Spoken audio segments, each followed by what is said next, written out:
Okay जी, हम कर रहे थे चैप्टर नंबर 5 मैट्रिसेस वाला, और हमने किए थे उसके शॉर्ट क्वेश्चंस। शॉर्ट क्वेश्चन में से हमने डेफिनेशंस जो थी वो पढ़ ली थी, बल्कि बता दी थी मैंने कि कौन कौन सी करनी है।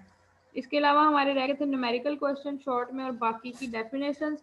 आपका एक था क्वेश्चन नंबर 11, उसको अभी हम नहीं करेंगे शॉर्ट क्वेश्चन में, वो न्यूमेरिकल क्वेश्चन है, लेकिन वो तब करवाऊंगी जब हम मल्टीप्लिकेशन वाले या मैट्रिसेस की मल्टीप्लिकेशन वाले पॉइंट पे हम पहुंचेंगे। ठीक है जी। उसके बाद था आपका question number 12।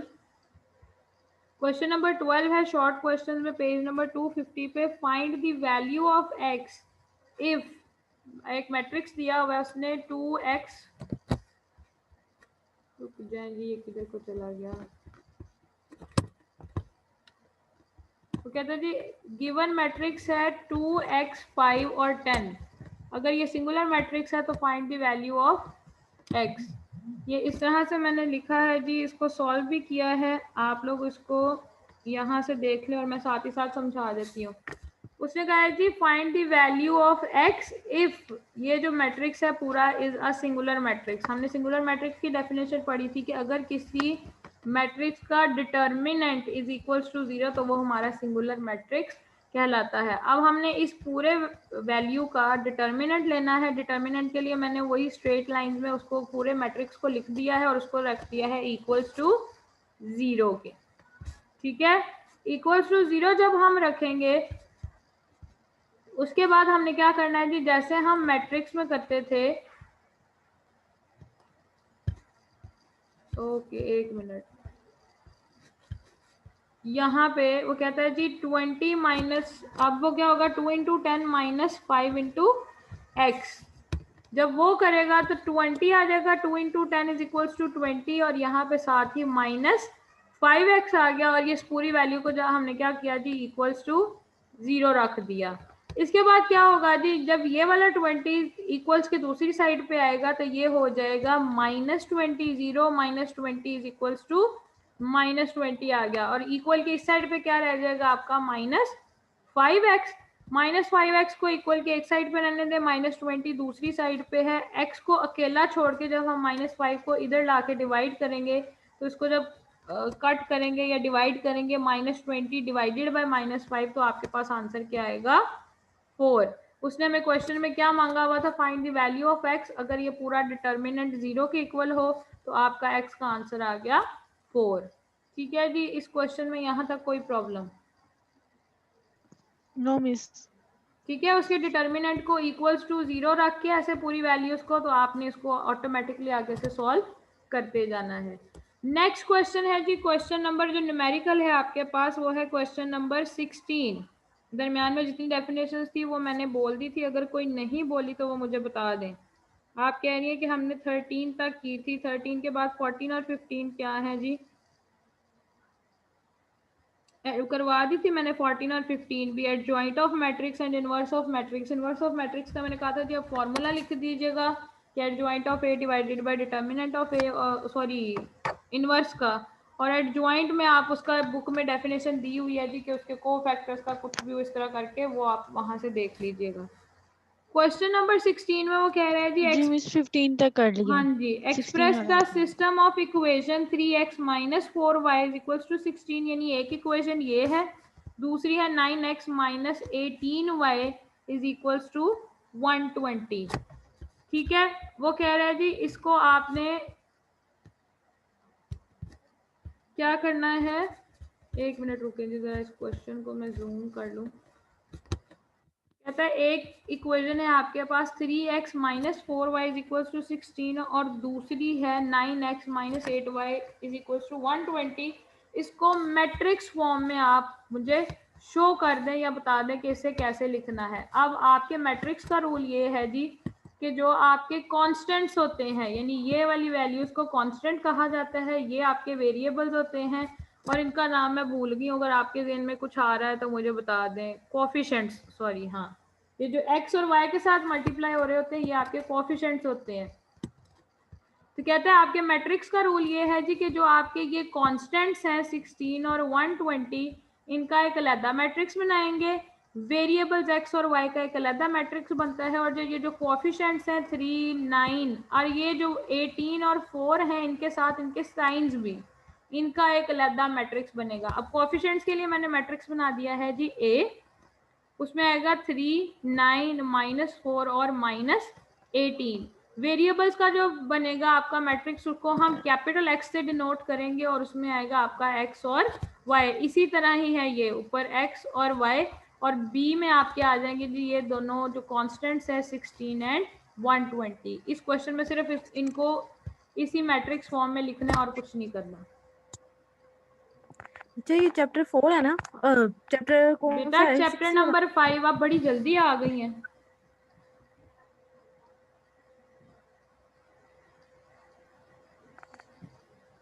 Chapter number 5, question number 16, page number 251। Short questions कर रहे हैं, न्यूमेरिकल जो रह गए थे हमारे।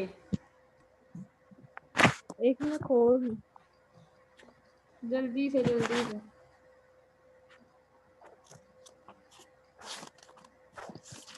मिस मुझे एक चीज पूछनी थी। जी जी पूछें। क्वेश्चन नंबर जो 6 था, define identify matrix and right I3, इसका क्या आंसर होगा?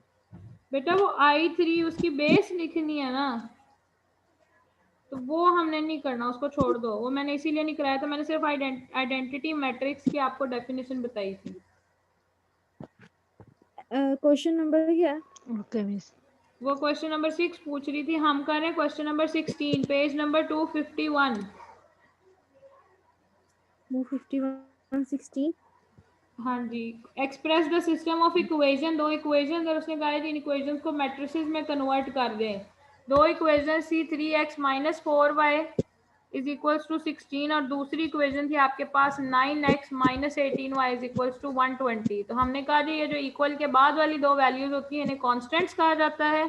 कॉन्स्टेंट का एक अलग मैट्रिक्स बना देंगे जिसे हमने कह दिया कि ये मैट्रिक्स बी है। ऊपर 16 रख देंगे, नीचे 120।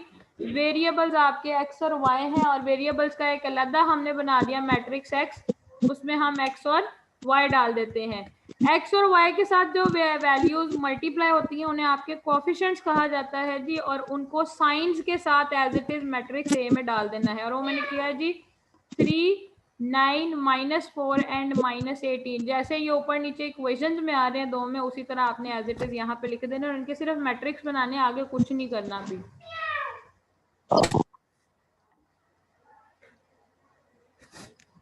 ठीक है कशिश, यहाँ तक कोई प्रॉब्लम? No miss. ठीक है जी। नेक्स्ट क्वेश्चन है आपका क्वेश्चन नंबर 17, और उसमें उसने एक मैट्रिक्स दिया हुआ है, कहता है जी expand A B C D. Expand का मतलब होता है जी, क्या हुआ? ये बस इतना ही करना है? हाँ ये बस इतना ही है, शॉर्ट क्वेश्चन। उसने कहा कि इस इक्वेशंस को आप मैट्रिसेस में कन्वर्ट कर दें या मैट्रिक्स बना दें। ये कैसा है? क्या कैसे आया? ये 16 और 120, ये जो बी में लिखा हुआ है। बेटा वो इक्वल के बाद वाली वैल्यूज है ना 16 और 120, तो वो हमने उसका एक अलग मैट्रिक्स बना दिया बी वाला। अच्छा मैं इनके मैट्रिक्स नाम, मतलब इनको नाम देख लिखने हैं? हाँ जी, बस इनको इतना नाम ही दे करना के है? अलग अलग मैट्रिक्स में लिख देना उसी इक्वेशन ओके। को। ठीक है।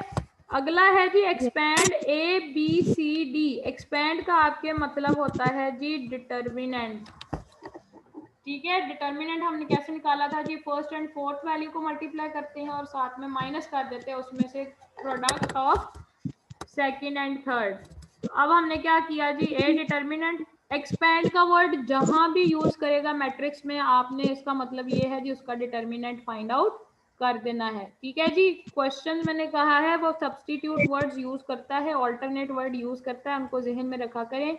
अगर कहीं वो क्वेश्चन में डिटर्मिनेंट ऑफ ए की बजाय कहता है जी एक्सपैंड दिस मैट्रिक्स, तो आपने हमेशा उसका डिटर्मिनेंट ही फाइंड आउट करना है। ठीक है। टीचर समझ नहीं आई। अच्छा डिटर्मिनेंट में लाइन लगा के करना है ना, तो उसकी क्रॉस मल्टीप्लिकेशन लिखनी है। बेटा उसको क्रॉस ए को डी, देखो ये एक मैट्रिक्स है, उसने वैल्यूज नहीं दी, उसने दे दिया ए बी सी डी। कहता है जी इसको एक्सपैंड कर दे। मैं आपको इस वर्ड का मतलब समझा रही हूँ कि जहां भी एक्सपैंड लिखा होगा उसका मतलब है जी कि आपने उस जो भी मैट्रिक्स है उसका डिटर्मिनेंट फाइंड आउट कर लेना है। अब अगर यहाँ वैल्यूज दी होती तो हम इधर इस वाली को इससे मल्टीप्लाई करते, यानी a और d मल्टीप्लाई हो गए आपस में, ये मैंने यहाँ लिखा है, नजर आ रहा है? दरम्यान में माइनस का साइन और फिर b इंटू सी या c इंटू b। हाँ जी, डिटर्मिनेंट के यहाँ दरम्यान में हमेशा माइनस का साइन यूज करना है। ओके ठीक है, बाकी समझ लीजिए। ठीक है, और इसको जब मल्टीप्लाई करेंगे तो ये बन जाएगा ए डी और ये बी सी या सी बी, जो भी बना लें आपका आंसर सही होगा। यहाँ तक कोई प्रॉब्लम इस क्वेश्चन में? जब आप लोग इसको यहाँ से समझ के खुद सॉल्व करोगे, इसीलिए मैं कहती हूँ कि अपने हाथों से इनको खुद सॉल्व किया करो ताकि तुम लोगों को समझ आए। ठीक है, नेक्स्ट क्वेश्चन की तरफ चलते हैं। आपका नेक्स्ट क्वेश्चन है जी क्वेश्चन नंबर 23। कहता है जी फाइंड ए इफ ये मैट्रिक्स और plus 2a is equal to 0। हमने वैल्यू किसकी फाइंड आउट करनी है? a की। तो कहता है जी a को फाइंड आउट करें जब 2a plus 1 2 4 6 is equal to 0। यहाँ मैंने उसके वो इफ वाली कंडीशन को पूरा कर दिया, मैंने लिख दिया जी 2a is equal to 1 2 4 6 is equal to 0। अब जब इस प्लस के बाद वाले मैट्रिक्स को हम उठा के 0 की दूसरी साइड पे कन्वर्ट करेंगे यहाँ पे, तो 0 इधर ये प्लस हो रही है ये वैल्यू, उधर जाके क्या हो जाएगी, इक्वल के दूसरी साइड पे जाके हमेशा ऑपोजिट काम होता है। अगर ये वैल्यू इधर माइनस हो रही होती, इधर जाके प्लस हो जानी थी। अब ये इधर 2a के साथ प्लस हो रही है, सॉरी इसको कैसे रिमूव करूं, चलो छोड़ो, इग्नोर करो। इधर वो प्लस हो रही है तो इधर जाके अब माइनस हो जाएगी, यानी 2a is equal to 0 minus 1 2 4 6 पूरा मैट्रिक्स के साथ अब वो माइनस का साइन आ गया, यानी ये वैल्यू बन गई यहाँ तक इतनी। कहता है हमने किसकी 2a की वैल्यू फाइंड आउट करनी है, a की फाइंड आउट करनी है। तो 0 कौन गया? बेटा 0 इधर ही था ना, 0 के अंदर से ये मैट्रिक्स माइनस कर दिया। अच्छा 0 खत्म हो गया, वो सारी वैल्यू प्लस थी माइनस हो गई। जैसे देखो ना, यहाँ हम अगर इधर 0 हो और वहां -1 या +1 हो तो इधर आके +1, इसको फाइंड आउट करके टोटल क्या आंसर आएगा? 1 ही आएगा ना, 0 तो खत्म हो जाएगा। अगर वहां पे 3 या 4 का चाहती वैल्यू तो फिर क्या करते हैं हम? किधर? इधर? जी किसके बाहर? जी जी, यहाँ पे जीरो है इक्वल ना? पे, इक्वल जब भी इक्वेशंस बनाई जाती हैं नॉर्मली उसको इक्वल्स टू 0 ही रखा जाता है। अगर 3 होता तो ये सारी वैल्यू 3 प्लस वो हो जाती, मतलब ये जो भी मैट्रिक्स था। अभी हमारा क्वेश्चन है ए फाइंड आउट करना है। जब भी कोई चीज फाइंड आउट करनी होती है तो वो इक्वेशन को हमेशा 0 के इक्वल ही रखा जाता है। ठीक है, क्वेश्चन में वो हमें कह रहा है जी a की वैल्यू फाइंड आउट कर दे। अभी भी इक्वल के इस साइड पे a नहीं है, 2a है। 2 और a आपस में क्या हो रहे हैं? मल्टीप्लाई। जब हम 2 को इक्वल के दूसरी साइड पे ला रहे हैं तो इधर मल्टीप्लाई हो रहा था, यहाँ आके क्या हो जाएगा? डिवाइड हो जाएगा। डिवाइड। ठीक है, डिवाइड हो गया। अब ऊपर पूरा मैट्रिक्स है, नीचे डिवाइडेड बाय 2 है। इसका मतलब ये है जी इस मैट्रिक्स के अंदर मौजूद जितनी भी वैल्यूज हैं 2 ने उन सारों के साथ डिवाइड होना है, चाहे वो 1 हो, चाहे 2 हो, चाहे 4 हो, चाहे 6 हो। मैंने क्या किया जी नेक्स्ट में, यानी इस वाले मैट्रिक्स में मैंने आके क्या कर दिया है, 1 को 2 से डिवाइड कर दिया है, 2 को भी 2 से डिवाइड कर दिया, 4 को भी और 6 को भी। जब आप इनको कट करेंगे तो 1/2 एज इट इज आ जाएगा।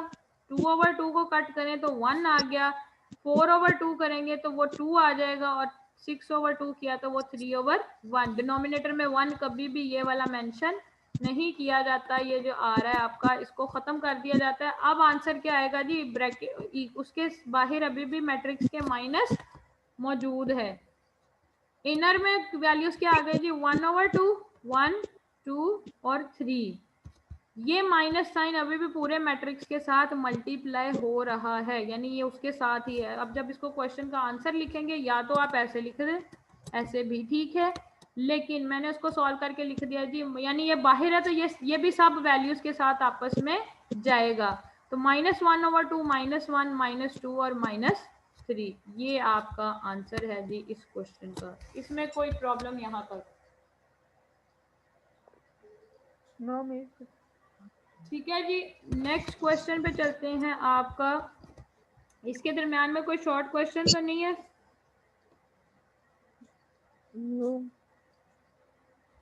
इससे अगला क्वेश्चन ही है जी, if matrix equation is ax is equals to b, तो वो कहता है कि इसमें से अगर x फाइंड आउट करना हो तो ये क्या बनेगा। x यहाँ पे मल्टीप्लाई हो रहा है a के साथ, इधर जाएगा तो नॉर्मली ये बनेगा b/1, सॉरी b/a।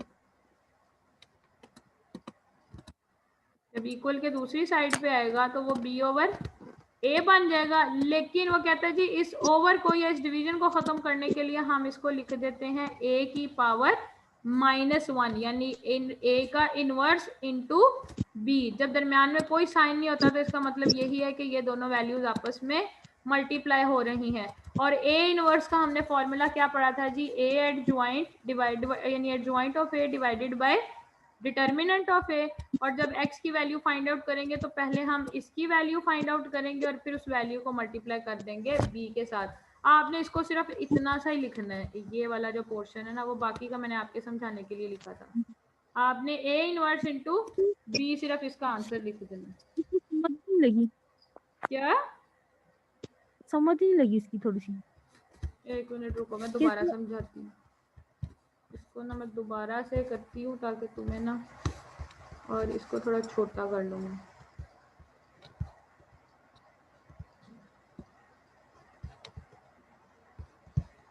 हाँ जी, मैंने कहा, वो कह रहा है कि अगर आपको ये वाली गिवन वैल्यू दी हो और इसमें से सिर्फ और सिर्फ x फाइंड आउट करना हो तो इसका क्या आंसर होगा।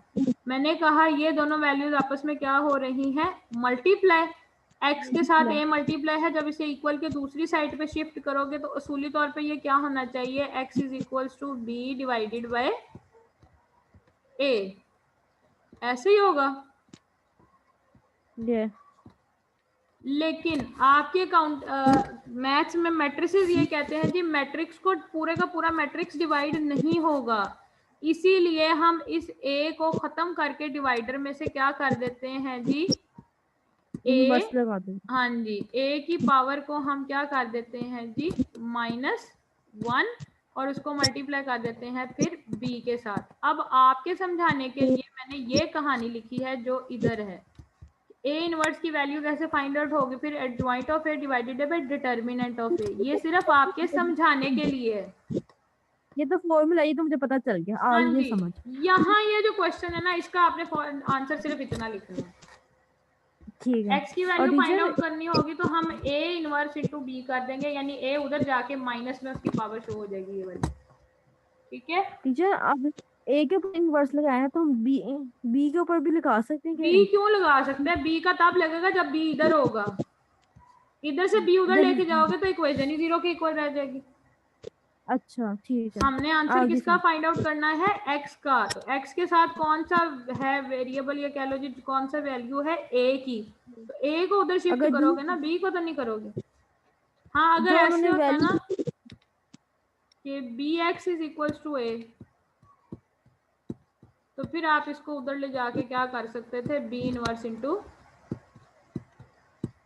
a, फिर आपका b इनवर्स आना था। ठीक है, b इनवर्स a, हाँ फिर a एज इट इज रहेगा ना, जो उधर है वो वैसे ही रहेगा, इक्वल के बाद वाली वैल्यू ने वैसे ही रहना है, जो इक्वल से दूसरी तरफ से इधर मूव करके जा रही है, शिफ्ट हो रही है, उसने साइन चेंज करना है। आगे ये समझ। ठीक है, अब नेक्स्ट क्या करोगी अब, नेक्स्ट करते हैं। हाँ जी जी, अब नेक्स्ट करते हैं। उसके बाद है जी आपका क्वेश्चन नंबर 20 के 30 है, 20 आई थिंक सो, हाँ मैं ऐसे 26 20 कह रही हूँ, 16 14 है अभी। ठीक है जी, क्वेश्चन नंबर 20 है, डेफिनेशन है जी, define lower triangular matrix. Lower triangular matrix की हमने पढ़ी हुई है जी डेफिनेशन जब हम कर रहे थे, लेकिन फिर भी एक दफा बता देते, कहते हैं जी a square matrix in which all elements above the principal diagonal are 0, यानी प्रिंसिपल डायगोनल से ऊपर वाली सारी वैल्यूज 0 हैं और नीचे वाली वैल्यूज का एक ट्रायंगल बन रहा है जिसको हम लोअर ट्रायंगुलर मैट्रिक्स कहते हैं। क्वेश्चन नंबर 21 है जी, if a is equals to 2 9 3 8, और उसमें से फाइंड आपने करना है ए का डिटर्मिनेंट। अब ए का डिटर्मिनेंट कैसे फाइंड आउट होगा जी? सेम वैसे ही जैसे हम पहले कर रहे थे, आपका 2 इंटू 8 माइनस 3 इंटू 9। कोशिश समझ आ रही है? एरोज ना भी लगाओ, हाँ जी, एरोज ना भी लगाओ तो आपको अच्छे से समझ आ जाएंगे। नहीं, 2 into 8 minus 3 into 9, 2 8 the 16, 3 9 the 27। तो 16 माइनस 27 अगर कैलकुलेटर पे करोगे तो ऑटोमेटिकली पता आ जाएगा, नहीं तो माइनस करते हुए जो साइन बड़ी वैल्यू के साथ होता है वही आएगा। तो यहाँ आपका आंसर आ गया -11, यानी अब आपके ए का डिटर्मिनेंट है -11। जी, यहाँ तक इस क्वेश्चन में कोई प्रॉब्लम?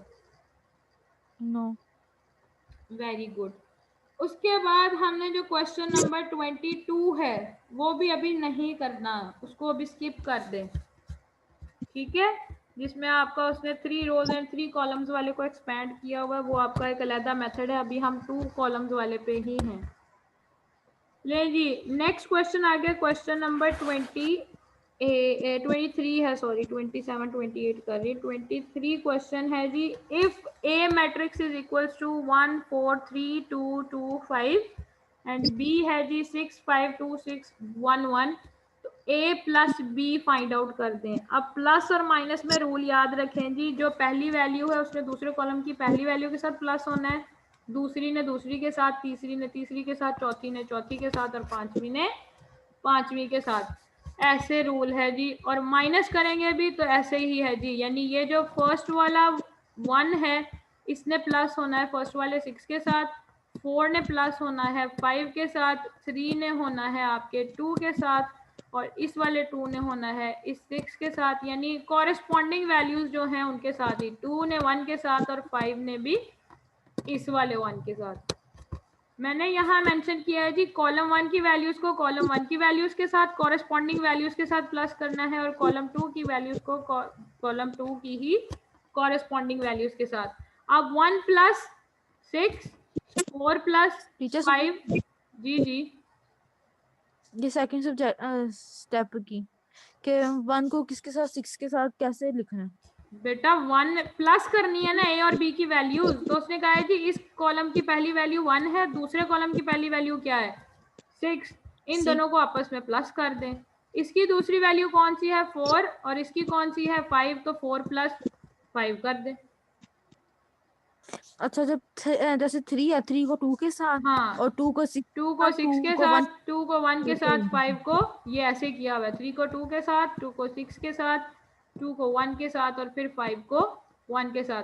अब इनके सिंपली जो आंसर आएंगे 6 plus 1 7, 4 plus 5 9, 3 plus 2 5, 2 plus 6 8, 2 plus 1 3, 5 plus 1 6, ये आपका आंसर आ गया।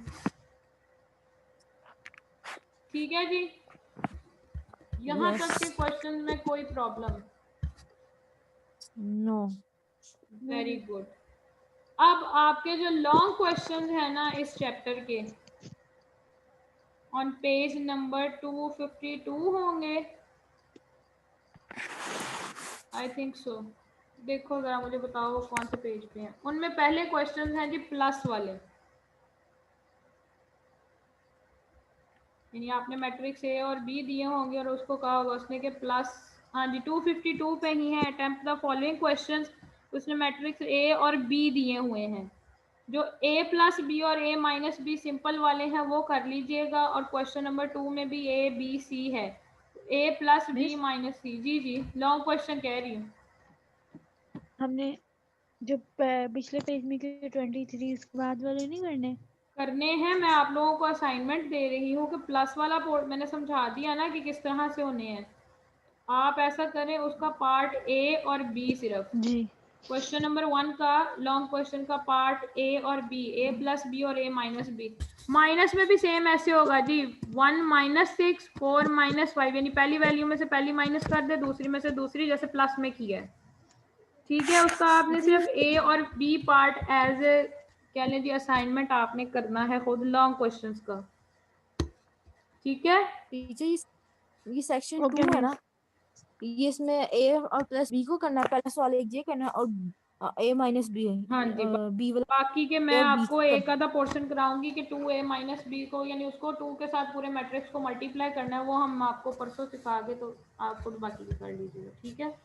सैटरडे वाला दिन, ये जो नेक्स्ट वीक ओके आएगा। मिस। नेक्स्ट वीक मतलब हमारी क्लास कब है अब?